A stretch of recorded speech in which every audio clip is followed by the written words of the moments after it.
दोस्तों, मैं दीपक मसीह और एक नई वीडियो में मैं आप लोगों का हार्दिक स्वागत करता हूं।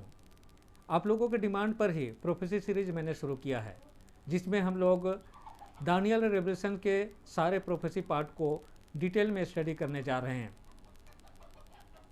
और उस हिसाब से यह वीडियो उसी के भाग होना चाहिए, लेकिन नहीं है, क्योंकि बीच में एक सवाल आ गया है। मैं उस सवाल के जवाब में यह वीडियो बना रहा हूँ। प्रोफेसी सीरीज कंटिन्यू चलेगा क्योंकि वो बहुत लंबा चलने वाला है। तो जिस सवाल का जवाब मैं यह वीडियो बना रहा हूँ वह सवाल है कि यीशु और शैतान के बीच में कितने बार युद्ध हुआ है और कितने बार होगा। तो चलिए देरी न करते हुए इस विषय को हम लोग समझने की कोशिश करते हैं। तो बाइबल इसके बारे में बहुत ही क्लियर इन्फॉर्मेशन देता है दोस्तों, कि शैतान और यीशु के साथ पहला युद्ध स्वर्ग में हुआ था, जैसा कि प्रकाशित वाक्य की पुस्तक 12 अध्याय का 7 से 9 पद में लिखा हुआ है। फिर स्वर्ग में युद्ध हुआ, मिखाइल और उसके दूत अजगर से लड़े और अजगर और उसके दूत भी लड़े, परंतु प्रबल ना हुए, और फिर उन्हें स्वर्ग में स्थान ना मिला। तब वह बड़ा अजगर नीचे गिरा दिया गया, अर्थात वही पुराना सांप जो इब्लिस और शैतान कहलाता है, जो संपूर्ण संसार को भरमाता है, वह पृथ्वी पर नीचे गिरा दिया गया और उसके साथ उसके दूत भी गिरा दिए गए।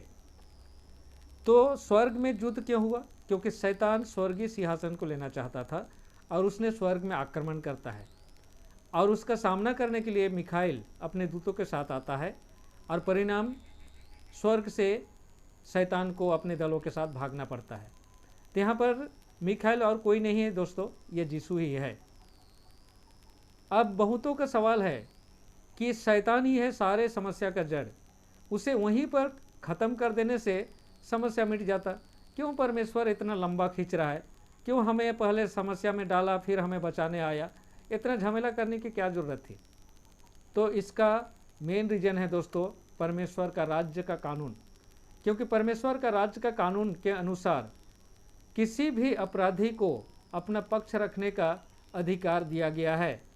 बिना विटनेस और बिना प्रमाण का किसी को भी पनिशमेंट नहीं दिया जा सकता। और स्वर्गीय राज्य का उस कानून के बारे में बहुत ही अच्छा एक्सप्लेनेशन व्यवस्था विवरण की पुस्तक 19 अध्याय का 15 से 19 पद में मिलता है। जैसा कि लिखा हुआ है, किसी मनुष्य के विरुद्ध किसी अधर्म या पाप के विषय जो उसने किया है, एक ही व्यक्ति की साक्षी ना सुनी जाए, 2 या 3 व्यक्तियों की साक्षी पर ही बात प्रमाणित ठहरे। यदि कोई गवाह द्वेष के कारण किसी मनुष्य के विरुद्ध उसके अपराधी होने की साक्षी दे, तो वे दोनों व्यक्ति जिनके मध्य विवाद है यहोवा के सम्मुख अर्थात नियुक्त किए हुए याजकों और न्यायियों के सामने उपस्थित हों। तब न्यायी पूरी जांच पड़ताल करे, और यदि गवाह झूठा हो और उसने अपने भाई के विरुद्ध झूठी साक्षी दी हो, तो तुम उसके साथ वैसा ही करना जैसा उसने अपने भाई के प्रति करने का विचार किया था। इस प्रकार अपने बीच में से ऐसी बुराई को मिटा डालना। और यही कारण है दोस्तों कि तुरंत शैतान को सजा नहीं दिया गया, क्योंकि किसी को सजा दिलाने के लिए यहाँ पर एक जज की ज़रूरत है, और स्वर्ग में 2 ही ग्रुप थे जिनके बीच में झगड़ा हुआ था। वहाँ पर तीसरा कोई जजमेंट करने वाला नहीं था। अब एक जज की ज़रूरत यहाँ पर आन पड़ी है, और उसको पूरा करने के लिए परमेश्वर ने आदम को सृष्टि करता है। हाँ दोस्तों, आपने सही सुना, आदम ही है जो जज का अधिकार प्राप्त किया है, और उसके वंशज के अनुसार एक ही अधिकार हमारा भी है। शैतान इस बात को बहुत अच्छी तरह से जानता था, इसलिए सबसे पहले आदम के पीछे लगता है ताकि उसे भी अपराधी बना सके, और इस काम में वह सफल हो जाता है। अब समस्या आता है कि जो जज है वो भी अपराधी बन जाए, तो जजमेंट कौन करेगा? क्योंकि कोई भी अपराधी कभी जज की कुर्सी पर नहीं बैठ सकता। और इसी समस्या का समाधान के लिए यीशु का फर्स्ट कमिंग होता है दोस्तों।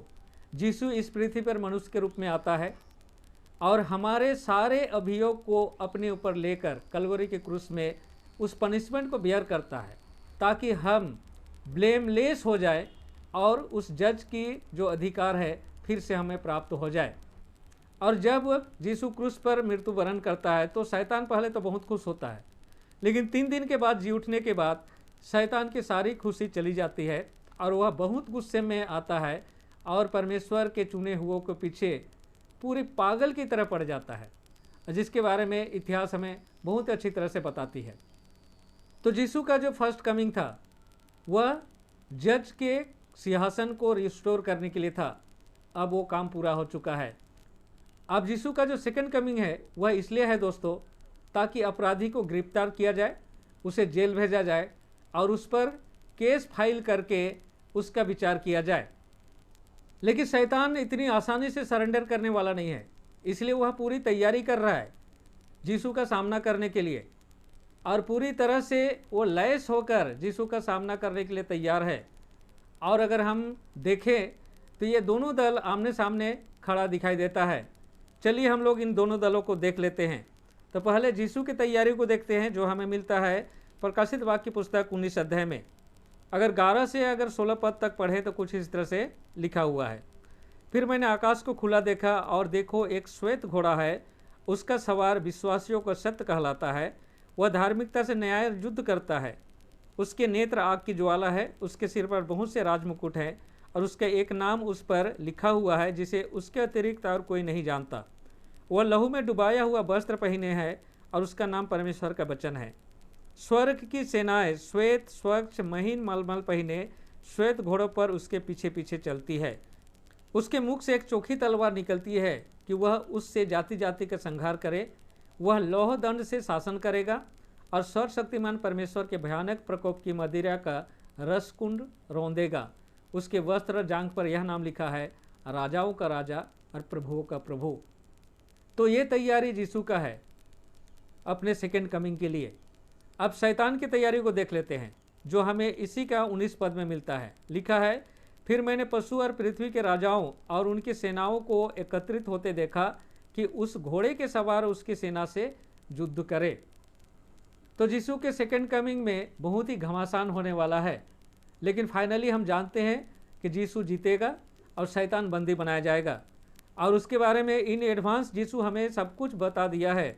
जैसा कि 20 अध्याय का 1 और 2 पद को पढ़े तो लिखा है, तब मैंने एक स्वर्गदूत को स्वर्ग से उतरते देखा, जिसके हाथ में अथाह कुंड की कुंजी और एक बड़ी जंजीर थी। उसने उस अजगर और उस पुराने सांप को, जो इब्लिस और शैतान है, पकड़ा और 1000 वर्ष के लिए बांध दिया। अब इसके साथ उसका जो दल है उसको भी पकड़ा गया, जैसा कि प्रकाशित वाक्य 19 अध्याय का 20 पद में दिया गया है। वह पशु पकड़ा गया, और उसके साथ वह झूठा नबी भी, जो उसकी उपस्थिति में चमत्कार दिखाकर उनको छलता था, जिन पर पशु की छाप थी तथा जो उसकी प्रतिमा की पूजा करते थे। तो दोस्तों, इन्हें 1000 साल के लिए बंदी बनाया जाएगा, और इस पीरियड में अदालत में उनका विचार चलेगा। अब चलिए उन अदालत को दिखाता हूँ, जो हमें 20 अध्याय का 4 पद में मिलता है। तब मैंने सिंहासन देखे, लोग उन पर बैठ गए और उन्हें न्याय करने का अधिकार दिया गया। तो यहाँ पर न्याय कौन करेंगे? परमेश्वर के लोग करेंगे। और यह अदालत कितने दिन चलेगी? 1000 साल। जैसा कि इसके आगे अगर हम पढ़ें तो लिखा है, मैंने उन लोगों की आत्माओं को देखा जिनके सिर यीशु की गवाही देने और परमेश्वर के वचन के कारण काटे गए थे, और जिन्होंने ना पशु ना उनकी मूर्ति की पूजा की थी, ना अपने मस्तकों और हाथों पर उसकी छाप लगवाई थी। वे जीवित होकर मसीह के साथ 1000 वर्ष तक राज करते रहे। तो जिन्होंने पशु की छाप नहीं ली, जिन्होंने परमेश्वर की सच्चाई के लिए अपना जीवन देने के लिए तैयार थे, वे यहाँ पर उस अदालत के जज के सिंहासन पर बैठकर उनका विचार करेंगे। अब आप लोग सोच रहे होंगे कि मैं आप लोगों को पागल बना रहा हूँ, कि हम तो पापी हैं, हमें अनुग्रह की जरूरत है, और मैं बता रहा हूँ कि हम जज के सिंहासन पर बैठेंगे और उनका विचार करेंगे। हाँ मेरे दोस्तों, ये मेरी बात नहीं है, ये परमेश्वर की बात है। और इसके बारे में पहला कुरिन्थियों की पुस्तक 6 अध्याय का 2 और 3 पद में पौल कुछ इस तरह से कहता है, क्या तुम नहीं जानते कि पवित्र लोग जगत का न्याय करेंगे? और यदि तुम्हारे द्वारा संसार का न्याय किया जाएगा, तो क्या तुम इन छोटे छोटे झगड़ों का निर्णय करने के योग्य नहीं? क्या तुम नहीं जानते कि हम स्वर्गदूतों का न्याय करेंगे? तो क्या हम इस संसारिक बातों का न्याय करने के योग्य नहीं? तो हम स्वर्गदूतों का न्याय करेंगे और इस जगत का भी न्याय करेंगे। और फाइनली अदालत के ख़त्म होने के बाद उन अपराधियों को सज़ा दिया जाएगा। और क्या सज़ा दी जाएगी? प्रकाशित वाक्य पुस्तक 20 अध्याय का 10 पद और 15 पद में मिलता है। लिखा है, उनको भरमाने वाला शैतान उस अग्नि और गंधक की झील में डाल दिया गया, जहां वह पशु और झूठा नबी भी डाले गए थे, और जिनका नाम जीवन की पुस्तक में नहीं पाया जाएगा, वे भी उसी झील में डाले जाएंगे। लिखा है, जिस किसी का नाम जीवन की पुस्तक में लिखा हुआ ना मिला, वह आग की झील में फेंक दिया गया। तो दोस्तों, हमारे पास चॉइस है, हम चुनाव कर सकते हैं। अब आप क्या चुनना पसंद करेंगे? जज की कुर्सी पर बैठकर जगत का और स्वर्गदूतों का न्याय करना, या अपराधी की कटघरे में खड़ा होकर पनिशमेंट पाना? क्या लेना चाहते हैं? चॉइस आपकी है। तो मैं विश्वास करता हूं आप लोगों का सवाल का जवाब मिल गया होगा।